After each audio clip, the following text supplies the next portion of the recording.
Netanyahu urged Trump to attack Iran after he lost the presidency. General Mark Milley said to have battled against former U.S. president's push for a missile strike, facing down his circle of Iran hawks, including VP Pence and the then Israeli PM.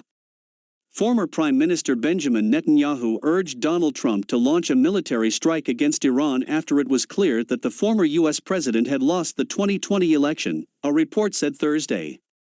General Mark Milley, the chairman of the U.S. Joint Chiefs of Staff, battled to prevent Trump from ordering a strike against Iran, while the president was circled by hawks, including Netanyahu, pressuring him to execute such a strike, according to a report Thursday by The New Yorker.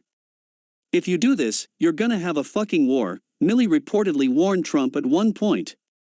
Other foreign policy advisors, including then Vice President Mike Pence, also reportedly pushed for military action against Iran. When Milley asked why they were so intent on attacking the Iranians, at a meeting where Trump was not present, Pence replied, "Because they are evil." Milley believed that Trump did not want a war, but said the outgoing president kept pushing for a missile strike in response to Iranian provocations against U.S. interests in the region.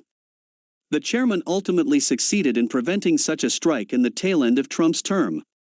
In the months after the election, with Trump seemingly willing to do anything to stay in power, the subject of Iran was repeatedly raised in White House meetings with the president, and Milley repeatedly argued against a strike, the New Yorker piece reported.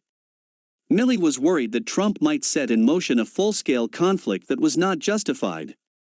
Trump had a circle of Iran hawks around him, it said, and Netanyahu was also urging the administration to act against Iran after it was clear that Trump had lost the election.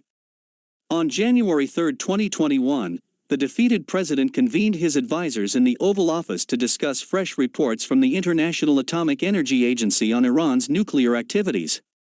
Secretary of State Mike Pompeo and National Security Advisor Robert O'Brien told Trump at that meeting that it was not possible to do anything militarily at that point, The New Yorker said.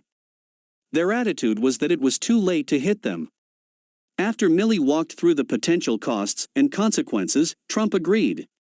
And that was that. After months of anxiety and uncertainty, the Iran fight was over. Israel, under Netanyahu, warned repeatedly that it would act independently against Iran if necessary to prevent it from obtaining nuclear weapons.